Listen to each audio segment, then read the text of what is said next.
Hello everyone, welcome to IndieVoice, here with a new game review, a game that I have been waiting for a long time after seeing the constant updates, the Twitter posts, and everything else about it, with the amazing pixel art animations and the character designs, followed by a great storyline. The game we're looking at today is called Star Renegade.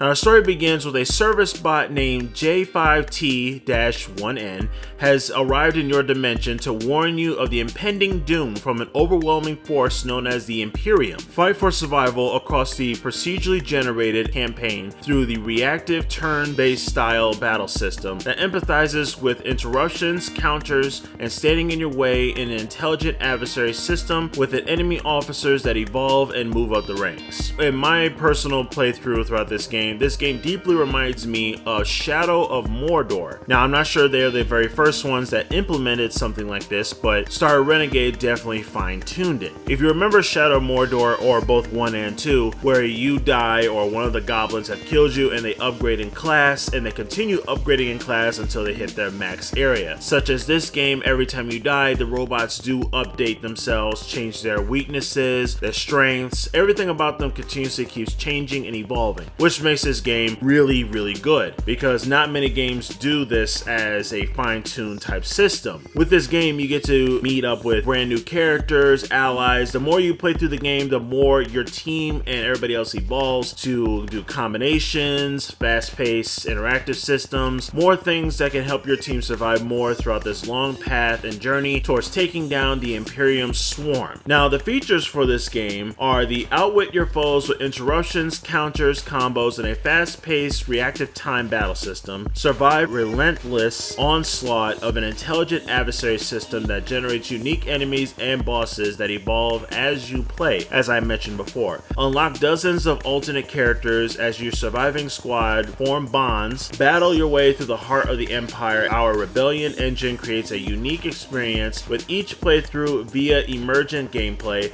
and events, procedurally generated missions, shifting priorities, evolving enemies, and tons of equipment upgrades for your squad. So this game has tons and tons of features to experience, followed by the many characters, powers, abilities, how to go against this enemy, how do you outsmart them with their weaknesses, and try to make sure to survive as long as you can. Throughout this gameplay, I have experienced a lot of those things. This game is so amazingly well done. It is amazing. It's like one of those games that I could play as many times as possible until I feel like throwing my controller into a wall. But it is still great seeing how this pixel art is so really well done. Like, it is breathtaking. I love pixel art games. Pixel art games are like one of my top 10 type of things I like to see. Now, the pros and cons for Star Renegade are the pros. There's a lot of good things about this game. It's visually appealing, followed by all the monsters, the characters, everything's constantly evolving. The combat system's really enjoyable. There's enough of a difference and variant to keep the units and more runs interesting. Enemies ranking up every time they kill you, which is a very good touch. But the cons. Now, some people have been saying that some of the dialogue seems a little old or a little stale here and there. There are some typos in some words. Not all combos are very viable. Some of them are. It just depends on how you put which and which person together on the team. But this game does continuously update and fix a lot of issues, bugs, and everything, so I do applaud them for all the stuff they keep fixing. All in all, Star Renegade is one of those games that I definitely recommend to people to get as soon as possible, followed by this is a game that I love playing as many times as possible. I put about a good near 100 hours into it. Even though I've died a lot of times, it is still worth seeing what the new run will employ or what new enemies and bosses that I'll be facing. I give Star Renegade a good score of a must-buy. Check it out, link in the description to go directly to the Steam page. It's also available for the Nintendo Switch, PS4, Xbox One, and more in the future. But thank you for liking, commenting, and definitely subscribing.